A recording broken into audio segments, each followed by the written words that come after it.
Hello and welcome back to the Rope Access and Climbing Podcast. I'm your host, Mikey Stevenson, and today I'm talking to Rob and Leigh about what it's like to become a rope access instructor. If this is your first time here, please make sure to subscribe and follow us wherever you get your podcast. So stay tuned.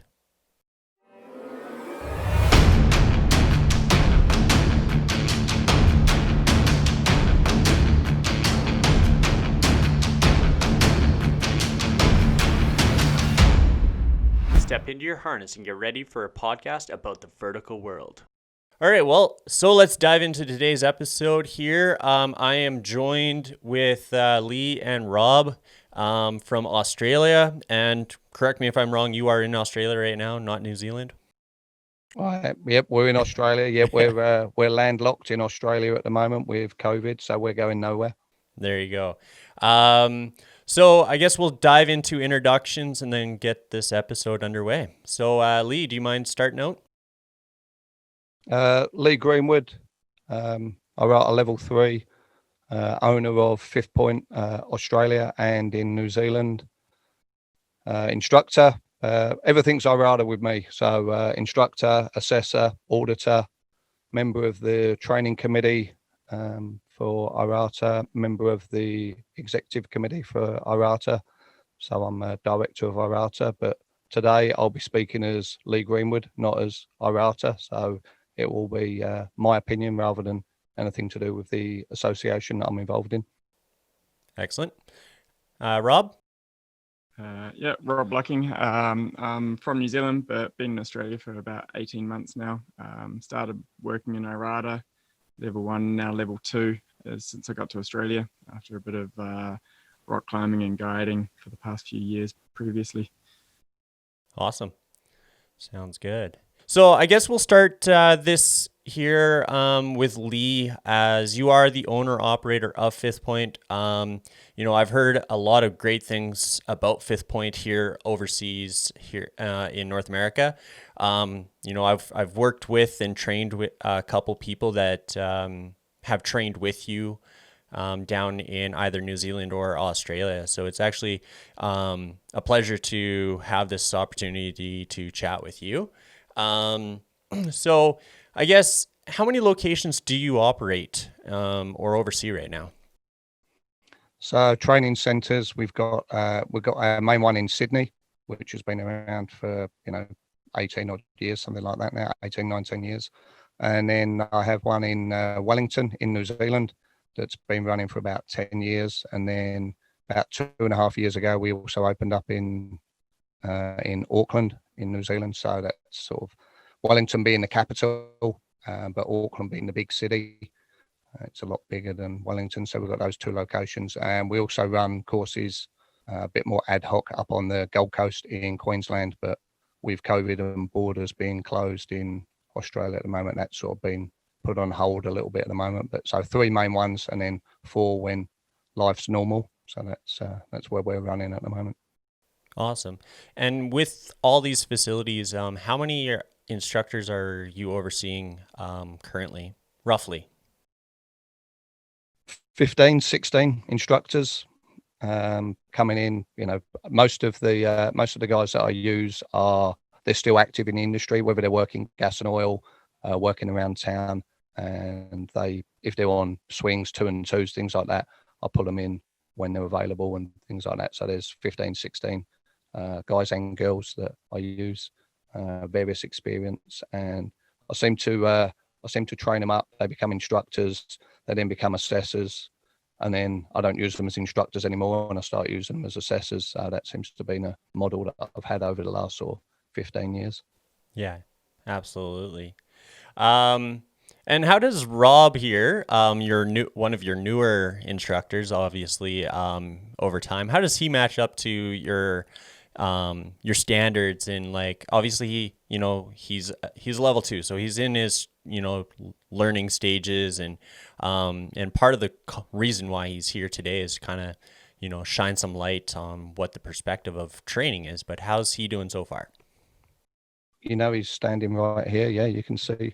Yeah, I am quite aware, and I thought that this would be pretty entertaining. So So one of the things that, and I'm sure you're aware, you've been involved in training a lot, is you'll be running courses. We're running courses, every other week in Sydney, and pretty much every second course, somebody walks up to you and goes, "I want to become an instructor." And I think that's because it looks really easy. You just stand around and point and tell a few jokes, and at the end of the week, somebody assesses everybody. So you get a lot of those people coming through who want to do that type of thing. You've got to find the right type of person. You can teach people to teach the syllabus. That's easy, but they need the right attitude, and they need a bit of passion. You're never gonna become a millionaire being an instructor. I think we all know that. It's not where the big money is. If you want to go and earn the big money, stay out of the training there's a centre. misconception there, but we'll talk about that later. Yep. So I was chatting to Rob when he was doing his level 2. He had the enthusiasm. He's keen to learn all the hard stuff. He wants to get involved in that, having a climbing background. He's got a bit of a passion for ropes. He's one of these strange ones that finishes training and then goes climbing after work, so that's worked out well. And Rob's 3 or 4 courses in. Okay. So he's pretty brand new to it. And Nice. This week we were lucky enough that we had a room full of brand new level 1s, which is really rare. Normally okay. we've got mixed courses, 2s and 3s as well. And so Rob was thrown nicely under the bus this week, and he basically led, I'd say, 95% of the course. That's and I let him run with it. Obviously I was there, but he's got the right attitude. It's about that mentoring and getting them up and letting them go and letting them make the mistakes, and realize that, you need to keep talking. The things you need to explain, and more importantly, the things you don't need to explain. And Rob's definitely got that from his teaching experience prior to rope access. Yeah. Yeah, it's about teaching the course that you are required to teach, and so the people understand, and it's about teaching the course that they need to learn, because from an assessor perspective, you're there to check boxes. You're not there to, find out all the little nifty tricks that were taught during the week. It's not about that. So obviously, as new instructors, everybody wants to kind of like overload them with information, and being able to fall into that trap, and then have your mentor right there to kind of like slap you on the back of the head and be like, a little too far there, right? It's good to have that. So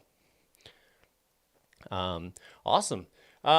So Rob, welcome, and welcome to the rope access instruction industry. Obviously, you come from a little bit of a recreational climbing instruction guiding background as well, from my understanding. Yeah. I did a couple of years of instruction, mostly based in Vietnam and a little bit in China through Asia. Kind of instructing along the lines of the AMGA syllabus, and really enjoyed that. So awesome. How are you enjoying the rope access instruction so far? How's it, and how does it compare to recreational instruction?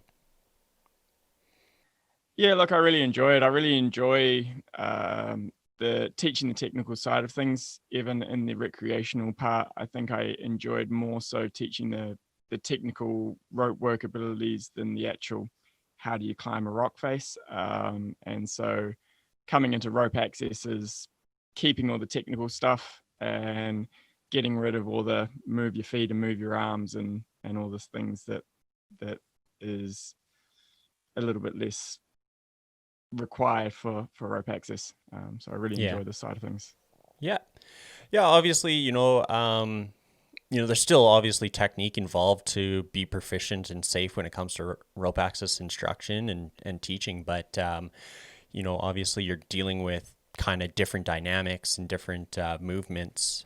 But, technique is still very important for sure. Yeah, absolutely. What do you find different from instructing recreational clients to rope access clients? Like, obviously, you have a dynamic in, personality. You have a dynamic in environment. Um, are those things that you combat, or have you been able to transition pretty smoothly? I actually think I'm possibly better suited to training in an environment like this. I think that my style of training, as I said, I like teaching the technical side of things. A lot of people, when they go onto the recreational side, they don't really want to pay too much attention to the rope work and the safety side. They just want to climb something cool and get a cool photo or whatever it happens to be. Whereas people coming into the training center here generally have a bit more readiness to understand that there's a lot of safety aspect to it and a lot more seriousness to what they're doing, taking it into a job front than taking it recreational. And so Absolutely. for me, I think that works quite well in line with the way that I like to teach things. Awesome. So why did you seek out to become a rope access instructor? Now, Leigh did mention that he's talked to you or was talking to you when you were in there for your course. But from a personal standpoint, how did you get to where you are, and what made you actually seek it out instead of it just being a bunch of words coming from the instructor? I think honestly, before I even got my IRADA level 1, my intention was always to become an instructor. I was expecting that to be a 5, 6, 7 year kind of goal.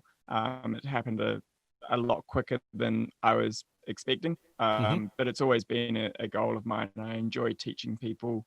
I enjoy being able to share the knowledge that I have. And so, yeah, it was always a goal and I was always pushing for it. I think I just kept nagging Leigh often enough that he finally gave in and gave me a shot. Excellent. And obviously it's working out pretty well because you're still there. Yep, exactly. Yeah, it hasn't got rid of me yet. Yeah, that's awesome. That's good news. Is it what you expected, or is it completely different from what you originally anticipated? It's definitely a lot more work than I was expecting. I think, I'm only, as a level 2, I'm only able to teach the level 1 syllabus. And so for me, teaching those skills is relatively easy. I see some interesting ways of trying to do those skills. And so figuring out the most efficient methods to teach, but also when you're not teaching the skill, it's a lot of hard work just standing on the ground and paying attention to all the different people doing all the different types of things the way they've interpreted it. And so coming from the rock climbing, where generally you're dealing with a smaller number of people and probably less technical skills that they need to know at an early level, here there's a big list of things that someone that's never done it before needs to learn in a short amount of time. And so it can be overwhelming for them, which makes it a lot more stressful for me than I was expecting to get them to progress through it. Yeah, and with everyone having different learning abilities, strengths and weaknesses, you don't have a whole lot of time to kind of learn everyone's little way of doing things. But you also have to understand that you have a time frame that you have to get things out and teach, give people the time and ability to practice those things. But yeah, it can be overwhelming. Definitely, if thankfully you have a little bit of instruction background, so that helps out. But if you're completely green to instructing, it can be overwhelming for sure. Yeah, absolutely. Have you received any comments from people being like, hey, it looks super easy, like anyone can do it, or the common if you can't do teach statements out there? I get oh, it must be so amazing to be an instructor, you don't have to be outside when it's cold.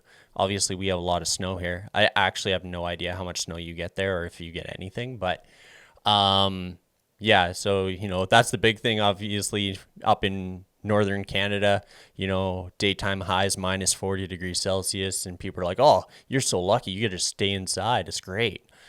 But there's a lot more to teaching than just being able to stay inside and point at people. So, how do you respond to those comments if you've received any of them so far? I'd say so far I haven't really received too many of those comments, if I'm honest. I think that probably comes more with the level 2s and 3s that are going through their training. Level 1s, I think the people that I'm dealing with are genuinely pretty overwhelmed throughout the week of how much they have to learn, that I don't think they really pay much attention to what we're actually doing. They're pretty stuck in their own world of, what's happening right in front of them, and don't see what's on the sides. I talked to a couple of level 2s in previous courses and things that joke around and saying, it's nice to have an easy week and things like that. And I just don't really know how to react at this point, because I'm sitting there exhausted and stressed, watching a million different things happening on different ropes, and realizing that it's not nearly as easy as it seems. Absolutely. Yeah. So diving back to Leigh here, what are some of the biggest misconceptions that you're aware of that you've encountered over your number of years as an assessor, as an instructor, a business owner, operator? Yeah.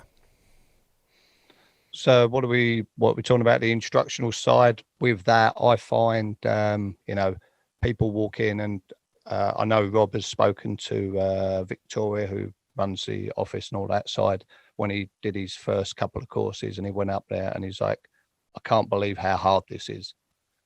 The concept, everybody believes that it's going to be, they see me do it. I've been instructing since 1999, rope access, and I've got a teaching background before that. So I've been doing it a long time. And funnily enough, when you're doing the same job every 2 weeks for 20 odd years, you make it look really easy, and it just happens.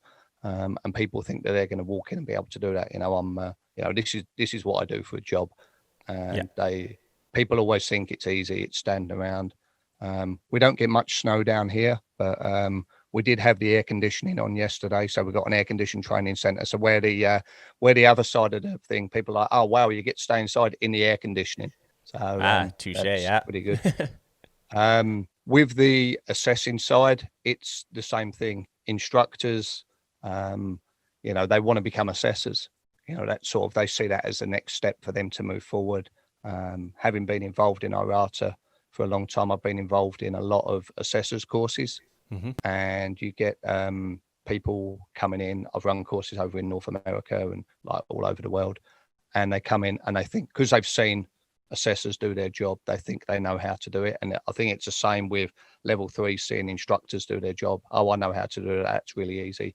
And then all of a sudden they're in the headlights, and they realize, oh, it's not quite as straightforward as it looked. So doesn't matter what level you're at. As a level 1, level 2 looks easy, and then as a level 2, level 3 looks easy, and it just works its way all the way up to instructor. And then people go, oh, I run the training center, that's really easy. And so they go and open up their own training center and then deal with all of the other stuff that goes from there. Yeah, then you jump into the whole business side, and we're not going to go there. The common misconception of, oh, it can't be that bad, right? Definitely. It can't be that definitely hard. Sorry? Yeah.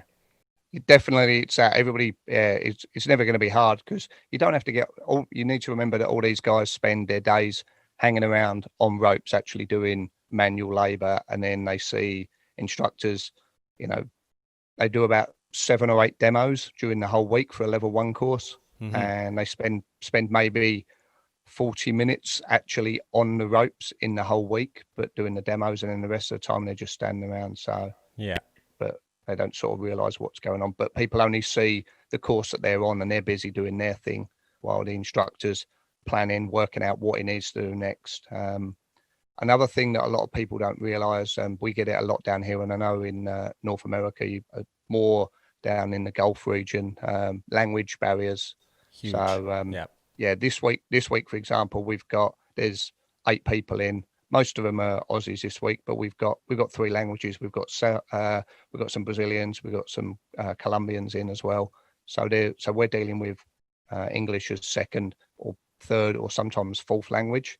So Right. That's something else that where you need to get your demos need to be so spot on that people don't realize that if you make a mistake on a demo, if English is their second or third language, they're going to do that mistake. If you decide to get to a set of knots is a classic, and you don't put your back up above the knot first and you do it later, every single time they go and do that, they will do it the way they saw it the first time, because that's what they're using. They're using visual more than audible. So there's all these other aspects of teaching that if people don't have a teaching background, they don't actually think about or understand. Absolutely. Diving into the next kind of question there is, what are some of the things that you do to, prepare your instructors and ensure that they're successful? Because obviously their success is your success as a business owner. So obviously you seek out people that can teach, that are proficient at it, that are, well-spoken, that are humble and eager and stuff like this. But that's only the starting point. What are some of the kind of things, if you don't mind me asking, that you help or, pass on to these up-and-comers, such as Rob? I think where it starts when I get a brand new instructor in, one of the things I talk about first with them is putting let's use the S-Tech Duck R as an example. So putting the duck onto a rope. Mm-hmm. There's 12 moves just to get that piece of kit that everybody knows. You need to pick it up out of the box. You need to push the bar through. You need to have a carabiner. Hang on, that carabiner needs to be on a cow's tail, So there's all of these steps. You need to have it loaded on your harness. So, there's all these steps just to put a piece of kit on that we've all done a million times.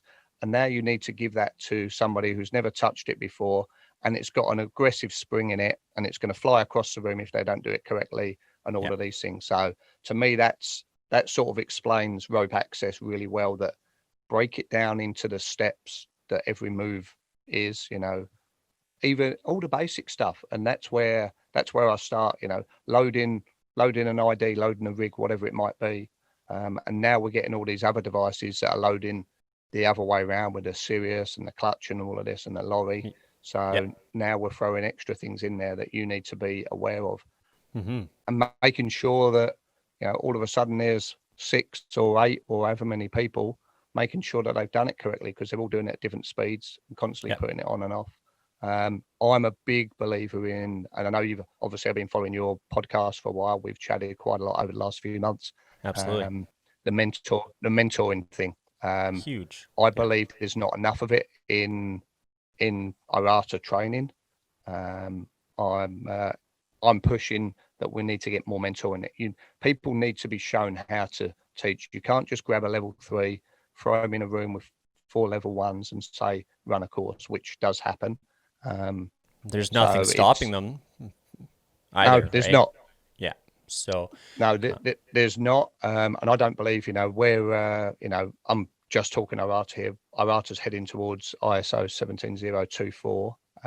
And that is to do with the assessment and the training that's around that. We need to have that skill. It's a world-renowned course, and we need to have experienced trainers, and the only way you're going to get those is through some sort of mentoring. We're not running a course to train people how to teach, but if they're on enough courses with experienced guys, that's where they're going to learn to teach. So, and that's what I've always done. I've been lucky enough.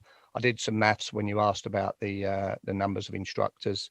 Over the last 20 years, I've taken, I think it's 6 technicians that they've either started as level 1s and worked their way through, or they've come in as resetting a level 3, and I've taken them through instructor, and they've ended up being assessors. So that's sort of the model that I've always had. And then they end up coming out the end of the door, and they've gone all the way through the system. And that's the full circle. I'm proud.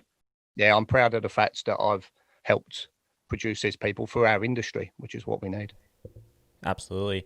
The mentoring doesn't start or finish as a level 1 or a level 2 or a level 3. It definitely continues on and needs to continue on to become a a sufficient, well-educated, knowledgeable instructor. And IRATA has approached this in a very good, positive way, I believe, with the introduction of the tax document, where they changed it from being an IRATA trainer to an IRATA instructor, with that extra stepping point there being the trainee instructor. I see that point as a good stepping stone to force that mentorship upon those new instructors. And I think it's a very valuable point, and I think it's a very valuable step for the future of our industry. So everyone that was involved in that whole process, good job, IRATA. Well done. Thanks, Mikey. Yeah, I kind of figured that you were part of that, but yeah, no, thank you very much. I think it's a great step in the right direction to make our industry better. And yeah, so one thing I did want to mention for the people that are looking to be instructors or listening to this, that are looking at that aspect is, in spite that it seems like we as instructors get the luxury to just stand around on concrete floors all day long, I think one of the big things, one of the first things that I learned as an instructor was proper footwear, proper posture, standing around on a concrete floor. I have bad knees from, being a young child and being stupid. And having the wrong footwear, my knees were freaking throbbing. My back was throbbing after a week's long course. And, it's the little things like that you learn. But if you are getting into instruction, that is one thing that if you take anything from this episode, make sure you get proper footwear. I'm going to add on to that as well, Mikey. Here's my pro tip. Everybody goes for proper shoes. People never go for proper socks. I'm now a big advocate of, there's a brand over here called 2XU, which is very similar to your Skins. So they do all the compression stuff and they make a range of socks, and you will see me in those socks. People spend, $5 on a pair of socks and then $300 on a pair of shoes. I go the other way. I buy a $25 pair of socks and then $100 pair of shoes. And because I have the same thing, my feet are what kill me if I'm not wearing appropriate footwear and appropriate socks. Definitely. And it's just a concrete floor. Yeah, absolutely. And I know I found for myself, I don't know what you use for foot loops over there, but for level 2s and level 3s, I prompt people to use 6 or 7 mil cordelette and make kind of a basketed foot loop for multi-purpose, and just having a regular pair of runners, good pair of Nike shoes, you think is good enough. I've literally cut them in half with a piece of cordelette doing a couple picks. Just the friction on the sole, I've literally cut my shoes in half. So finding a good solid pair of shoes is also important, not just a good one with a good sole and, like you're saying, good socks. So kind of a pro tip from us that have been there before. So yeah, moving on. Any other big misconceptions you kind of have encountered there, Leigh, about instructing? People don't realize how much they're going to care on Friday.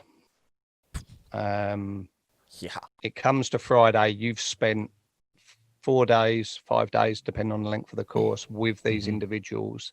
They're gambling a load of money, and it's not a guarantee. There is no guaranteed pass. It is a pass-fail criteria, as we know.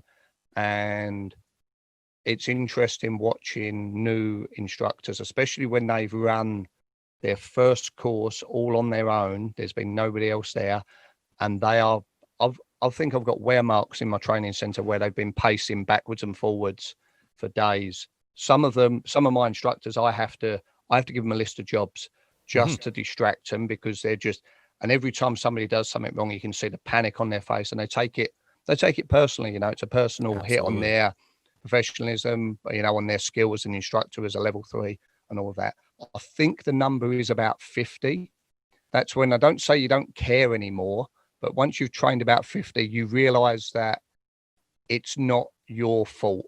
It's not all on you. But up until then, people, You know, somebody gets a mine, everybody can remember the person who got their first mine out, and they can always remember the first person that they trained that failed. You know, it's something that people sort of carry around with them. So people don't realize how much they're going to care on Friday. I still do. Like literally, my heart's on my sleeve. I don't even like being in the same area as the assessment. You know, and I've been training for 6 years now, and I still hate. And I feel personally that if anyone fails, I feel that I did a disservice to the person. I didn't train them enough, or didn't explain something well enough, or any of that sort of thing. So yeah, this one is it's a hard skill to learn, to accept the fact that unfortunately not everybody is going to be successful on their first attempt, or second attempt maybe. You know, I still struggle with it. I don't know how, Rob, I don't know how you're doing with it so far, but you know, thankfully you have somebody beside you there that has been through it all and seen the entire, you know, upraising the system to kind of mentor you through this process. You know, I had some good mentors, but this was still not something that I received well, and I still don't receive the news of, you know, someone not being successful or whatever. So yeah, that one sucks. Yeah, I mean, I'm standing up here now, and we've got the assessment going on downstairs, and so in the back of my mind, I'm thinking, how's everyone going down there? And as Leigh said, I've managed to take this course mostly myself with his supervision, and so, you know, I do definitely feel personally responsible.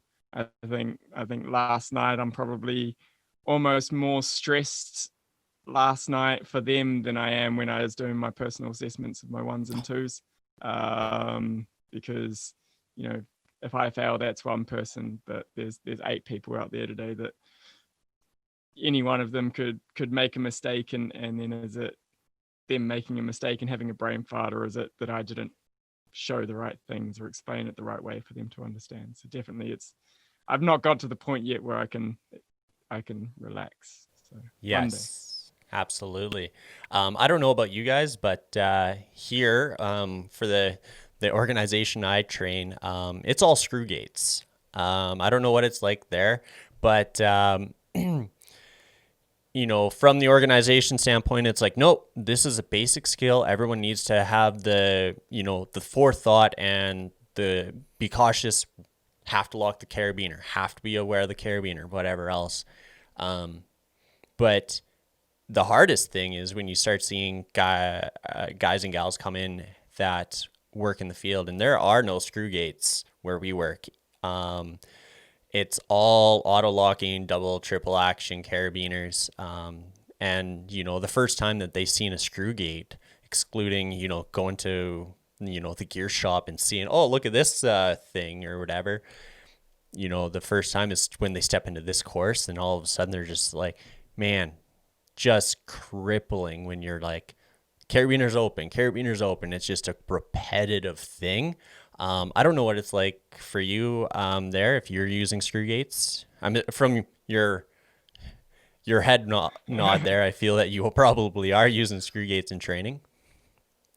Okay, this is we're getting a bit techie now, but this is one of my areas that I've got a pretty hard opinion on. I'm not teaching somebody to connect a carabiner to a device. I'm teaching somebody the technique of connecting it and then checking it. And with a screw gate, as you know, you have to clip it in, and then you have to screw it up, and then you do a function check. And with people using auto lockers, they clip and forget. So they just clip it in, and they never, they don't check them. When I assess, and there are places that that use auto locking carabiners, because then people can't get done for an undone carabiner, I brief the candidates at the start. I say, every time you put a carabiner on, I need to see you function check it. I need to see you physically squeeze it. I need to see that you haven't just clipped it and you're making the assumption that it's done up. Because as you know, using them in the field, they get covered in dirt and grit and whatever else, and they don't lock. And so we're teaching them the skill of checking the carabiner, not doing it up or however it does up, but that actual function check is the most important bit for me. And it's the same with the way descenders are going. You know, pets who have come out with their range where they auto lock and people don't check it. It gets caught on the piece of rope, things like that, because they just let go of the handle and they assume that it's going to flick all the way over. So I'm a big believer in, I'm not teaching somebody how to do up a carabiner. I'm teaching somebody to check to make sure that that carabiner's done up. And that's why we're running the same as you guys, screw gate carabiners, because then they have to check. And that's the skill we're teaching. Yeah. And I'm not knocking it. I think it's a great skill. I think it's the way that it should be. But that, people coming in and failing because they minored out on non-screw gate carabiners, you're just, when it comes to like that, oh, I didn't do enough. Did I train them enough? Did I yell at them? Not yelling, but, raising my voice to lock those carabiners. Did I do enough to make sure that they would remember this on the assessment? But, it is what it is. So, back to Rob here. What are you doing currently to stay current to ensure that you're ready for the next course? What are some of the things that, you're doing right now? Obviously, you're pretty new to the instruction. So, kind of give an idea of what it's like to be a new instructor coming in. You are a level 2, so you may, naturally end up doing more than what other people would be. But kind of give them an idea. I think skill-wise, Leigh in 5th Point's good enough that once a month he generally runs an open training night for anyone in the industry to come along and try out new devices or try out skills, refresh their skills. And so I come in most of those times and basically just turn to Leigh and tell him to make my life hard, and he does, which is great because it's the problem solving that I want and I need. Makes me think, and it gets me thinking of the different ways things can be done. He generally watches me flail around and do something really difficult, and then once I get back to the ground, he'll say it could have been a whole lot easier if I'd done this and this. But for me, that's the kind of instruction that works really well. And then beyond that, before each course or before each day, I've kind of listed out and getting a good idea of the order in which I have to say things. I've got a notebook sitting at home of, how many steps there are to put a duck on the line and all these things. So I'm just memorizing those things so that way when I'm teaching it, it can come across smooth and efficient. Because I realize that if I skip steps and jump around, then it might make sense to someone that's experienced, but to people that are new to the industry, they're gonna get as lost as I am in my head.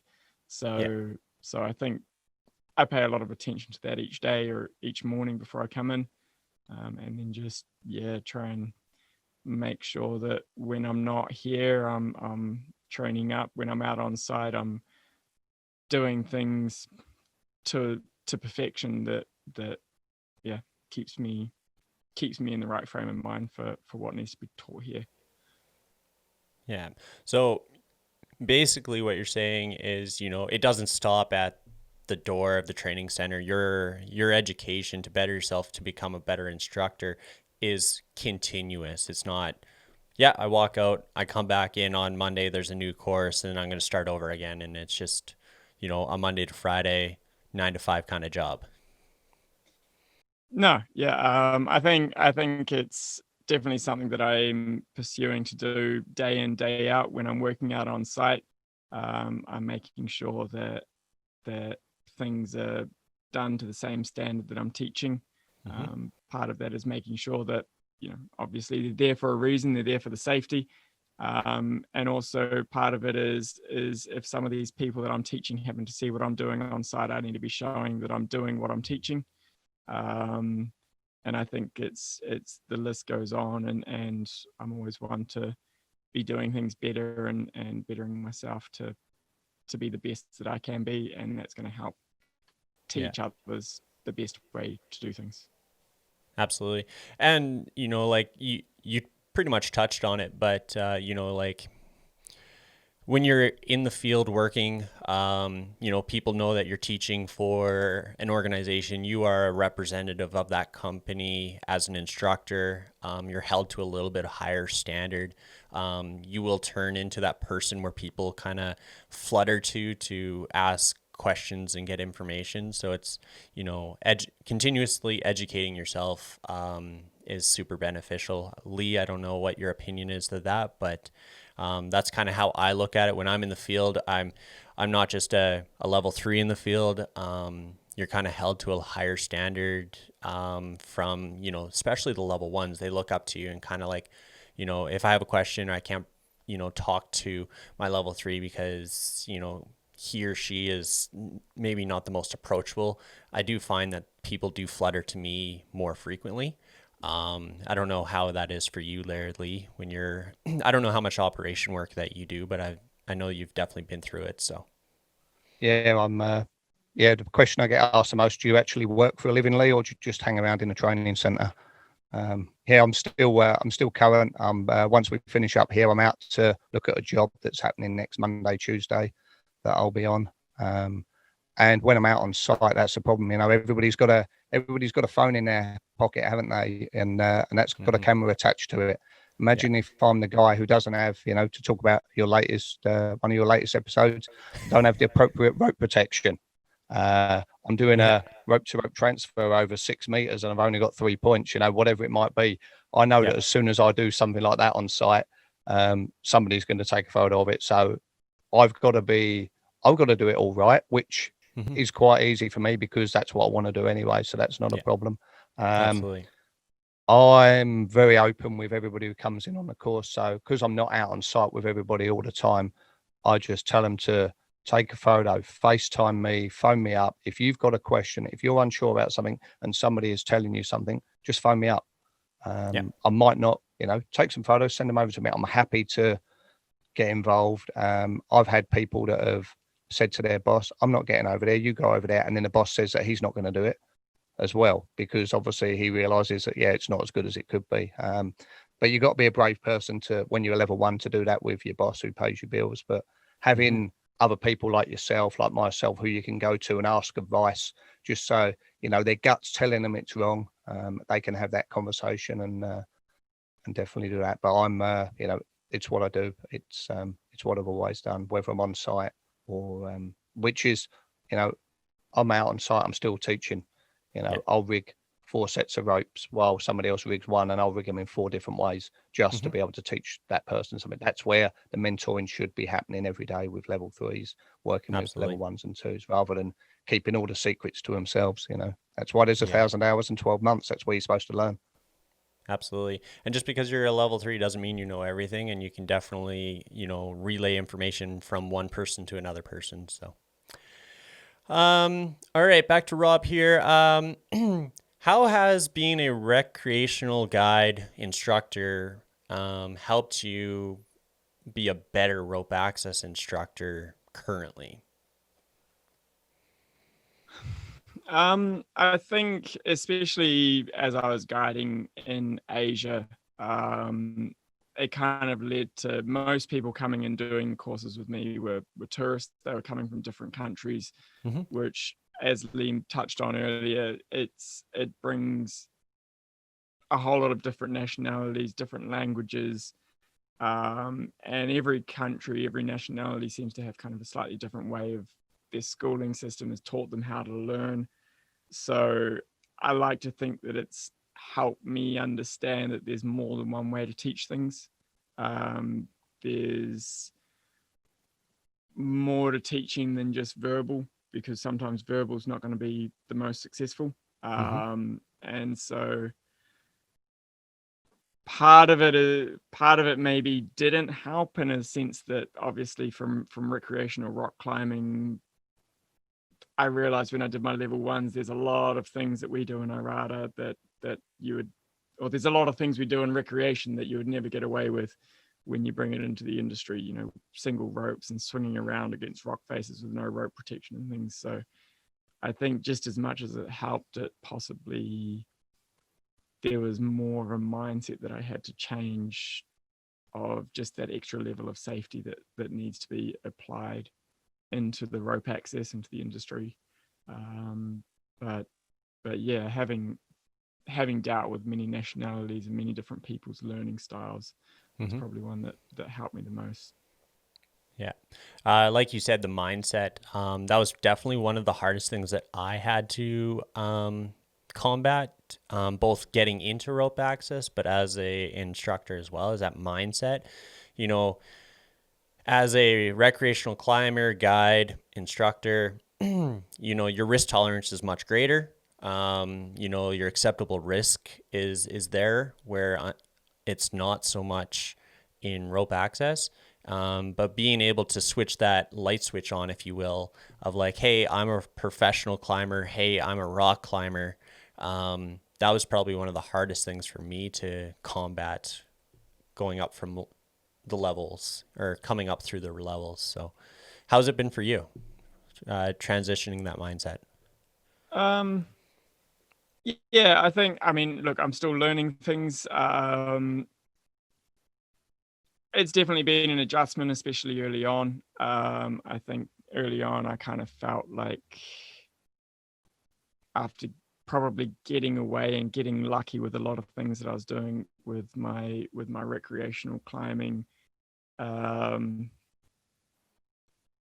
it took an adjustment period to understand that we're not overdoing it in rope access, and there is a reason why we have to take the steps that we do take in rope access. And so I think it was just, yeah, time and adjustment. And the more I understood the reasons why we're doing these things, the more it made sense. And it's probably, or definitely, made me much more cautious in my recreational climbing now. I start thinking of the consequences a lot more. I look at my little 8.5 mil rope rubbing against the sharp rock faces and think, how do I accept this now, whereas it used to never faze me. So yeah, it's just been an adjustment period. It's just been a matter of time, and yeah, I guess it's still going to be happening. It's still, as I said, I'm early on in my career, and so I've still got a lot to learn and a lot to see in the rope access industry as well. Absolutely. Yeah. Well, it sounds like you got, you know, a pretty good head on your shoulders. Obviously, you're working for Leigh, so you have probably one of the greatest mentors when it comes to rope access instructing in the world, probably. So you're definitely in good hands. So good job.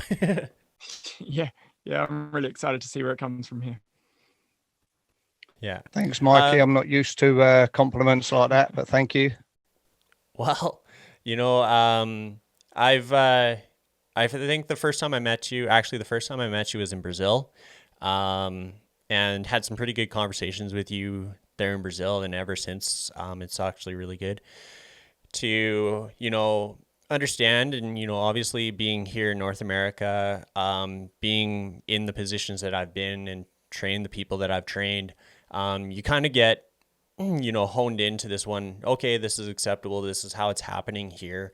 It's kind of nice and to have, nice and refreshing to be able to, you know, reach out to you and just kind of see if these are the same problems you're having in other parts of the world, where I haven't had that luxury to travel around and be involved in assessments and seeing the industry. So, you know, it's nice to have that that connection to be able to touch base with you. And you know, obviously with your podcast, and my podcast, you know, we probably been in more conversations over the last year, since that, than we have before. But you know, it's good to always have somebody to turn to, because not necessarily do you always have the right, not necessarily the right answer or know exactly where to get it, but you have other people that can be good resources. Yeah, definitely. You know, I'm 20 something odd years in rope access now, and I've still got mentors. You know, there's people that I still, you know, reach out to in the rope access industry. You know, I'm sort of dealing at audit level, so I've got people that I speak to about that, assessing, yeah, and even the instruction level. You know, chatting to people about how things are changing. You know, it's not set in stone. The whole thing's moving. You know, and is there a better way to do things? Can we change the way we do things? So whether that's on a group level, or individual level, chatting to people like yourself. I've been chatting to James quite a lot over in the UK. I know you did a podcast with him recently. Yeah. The nice thing about Rope Access, it's a global community, and we do have the luxury with social media and all of that you can find like-minded people and have those conversations, which is brilliant. Yeah. Obviously with both our podcast and both our reach here, we're trying to create that conversation and move the needle to make our industry better. And it's kind of nice to be able to understand and have that conversation with you. So, we're not really feeding, your following, my following, and joint following is not having to listen to the same thing twice. We're kind of approaching different aspects, and it's it's good to have that communication. Definitely. One other thing I just wanted to talk about with the instruction side, and I think it's the reason that I've carried on doing it for so long, is you never know how your week's going to be. You walk in on a Monday morning and you're going to get a load of technicians come in, but the thing that's kept me passionate about it is everybody has a different learning style.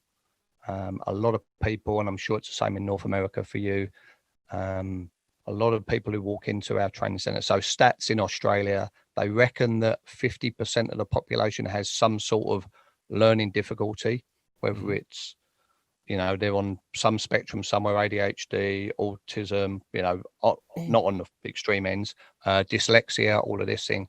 I reckon that 70% of the people that walk into my training center sit there somewhere. They didn't learn in the classroom. That's not what they did. And so they've got into a practical aspect. But then, this week, for an example, most of the people downstairs are visual learners. They see it, they need to do it. We've got one individual, she's actually from North America, a female, and she was struggling on day 2 and into day 3. And then she went home and she read the training manual. We've got the training manual and it's got the bullet points of how you do each maneuver. And that's how she learns. And Step by step, to her, if you've had a look at the manual. Yeah. And she can actually, she reckons she's got some sort of photographic memory. She can, and then she went up to a deviation and she could see the page and she could see the steps. But the fun for me is trying to work out how these people are going to learn. And then you've got 8, 10, 12, however many it might be, and they've all got a different way, and they paid a lot of money to be on a course, so you need to accommodate their needs on an individual level as well. And I think that's why, it's just bits of rope and up and down, and I know that, but that's why I think I've had the passion for it for so long, and come back every week and sit down and go, right, how am I going to teach these people this really simple skill? Yeah. And for me, it's all about, my success is their success, vice versa. And, we talked about it, about, how you feel come the assessment. Like, their success makes you feel good that you did your job, and, it shined through the assessment and they were successful.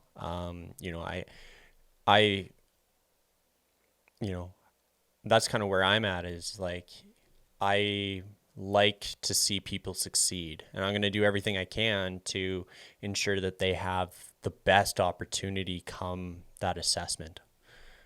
So, but yeah, everybody does learn differently. Myself, I do fit into that demographic of people with a learning disability. I do have a type of dyslexia.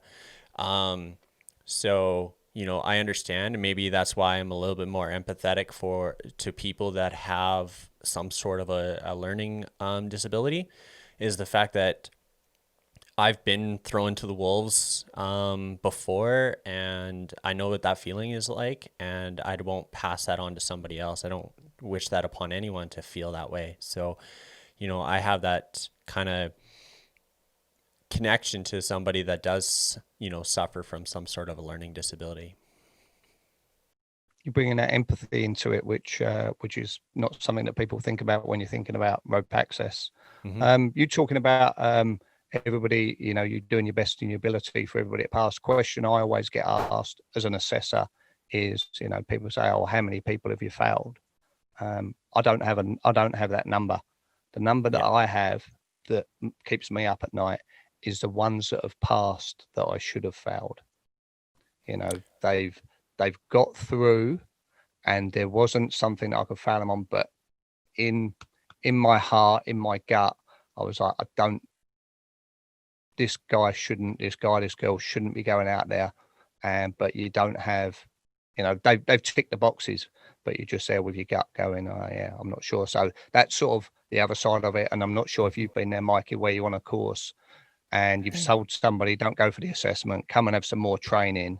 And they decide to go for the assessment and they just scrape through, and you're there going, yeah, it's great that you passed, but holy crap.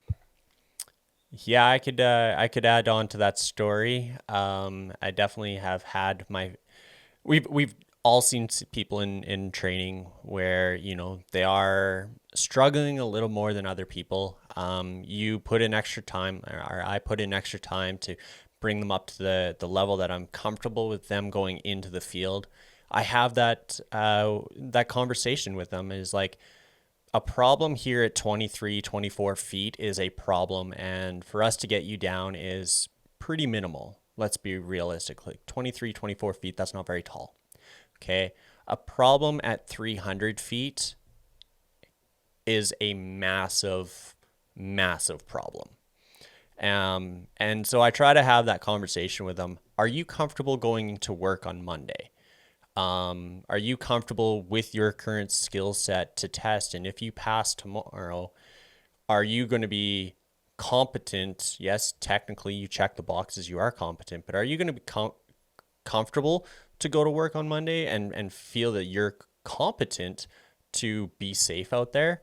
And those are the like hard conversations that, Rob, you're going to have one day. It's not, I don't like them. I despise those conversations, but from an educator of the industry, as a promoter of the industry, unfortunately, those conversations do have to happen, because you're looking for the well-being of the industry as a whole. And one person gets hurt in the industry for whatever reason, that's going to ripple through the industry. And depending on what the demographic is, like here in Canada, rope access is still very small. So, heaven forbid someone passed away in Canada, it would ground rope access indefinitely, potentially, just because people are like, oh my goodness, what just happened? You claim to say, rope access technicians will claim to say that rope access is the safest means of access. In a lot of ways it is. In a lot of ways it's the best means of access. But, you have to, as an instructor, kind of look at the fact that you train that person, potentially, they scraped past the assessment, and now you set them free into the industry. So it's not a fun conversation. Leigh, I'm sure you've had that conversation many times in your day. So as not just an instructor, but as an assessor as well. So. Yep. That happens. I made Rob have that conversation with somebody on Wednesday. And that's what I do. It's part of that skill set that you need to pass that on to the next instructors and whatever. And it's still a hard conversation. I've been assessing since 2004, and you have those conversations that somebody isn't up to the standard required. And the one thing, and I'm a firm believer in instructors being present on assessment day. I know there's a lot of companies. I've got so this week there was myself, Rob, and Damien were running a course, and all three of us are here today on Friday, because I believe that's a massive learning experience for the instructor to see what the assessor does, see how he does things, whether it's a team exercise, whether it's how he gets the level ones to first get on the rope, so you can brief the next group on how you do it. If you've never seen, the only assessments you've ever seen are the ones that you've been on, you haven't seen enough assessments. I believe we've got a lot of value in there. And then the other side of it, if it does go wrong, how you as an instructor deal with that individual. And I've seen, as an assessor and as an instructor, I've seen every reaction you can possibly have. Stuff being thrown around the training centre because they failed, blaming their mate, wanting to beat up the assessor, begging with the assessor on their hands and knees, wheels spinning off down the road. I've seen it all. Yeah. But putting yourself in that position as an instructor to actually, you're the person that's going to have to deal with it because the assessor's just going to offload it to you. Yes. And But really, then, let's be honest, it's your responsibility to deal with that. They are your client. They're not the assessor's client. The assessor is there to uphold a standard. yep, that's it. And then, but then from a growth point of view for people like yourself, Mikey, I'm going to assume that you have aspirations to go down the assessor's road and things like that, to actually see different assessors. That's a massive learning thing, and how they deal with that situation, or how other instructors deal with that situation, because doesn't matter how we change, it's a pass fail criteria, it's always going to be happening. Mhm. And how you deal with that, and how you tell people, no, you're not going for assessment, and how they Yeah. react to that. It's all part of the game. Yeah. Yeah. I find for myself, probably the easiest bet for you there, Rob, Leigh, you can chime in, is try to direct the question or the conversation so they make the call, instead of you blatantly saying, I don't think you're ready.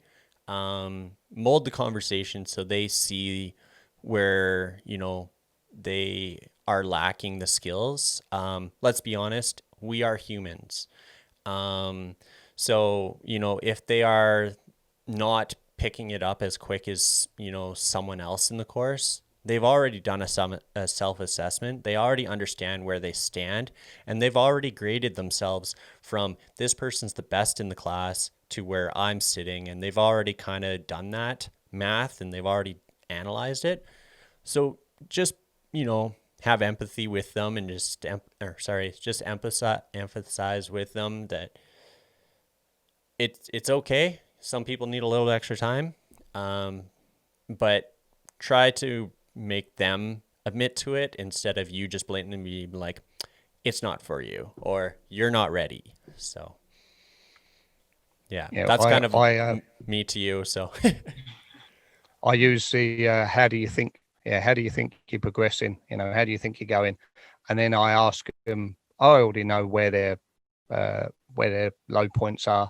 How are you finding the double deviation? If that's where they're struggling, and then they start talking to you about, oh yeah, I'm not too good about this and whatever. And then, as you say, they lead themselves down that road. yeah, At fifth point, we talk about this on day one.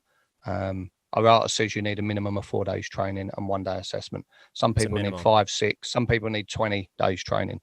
Yes. If people think they're not ready, we have the policy that they can jump on the next course we got space on, and they can do as much training as they want for free, and That's then they awesome. can come in and do the assessment. So, because that takes the pressure off them, because if they're on a Huge. Wednesday and they're Yeah. thinking, I need to do my assessment on Friday, I have to do this. They're putting more pressure on themselves, and then things go wrong even more, and they're just focusing on that, I have to do this, whereas Yeah. that shouldn't be. They have to learn the skills. That's all they Yeah. have to do. And if it takes Yeah. 6 days, 7 days, that's fine. Yeah, I've seen my fair share of trainees come in, walk through the door, and I tend to call them walk and talk and vibrators. You just look at them and they're just like, you're like, okay, this is going to go real good. We've all seen them. Definitely. One of my fond memories is, and the individual I'm speaking about is now an assessor.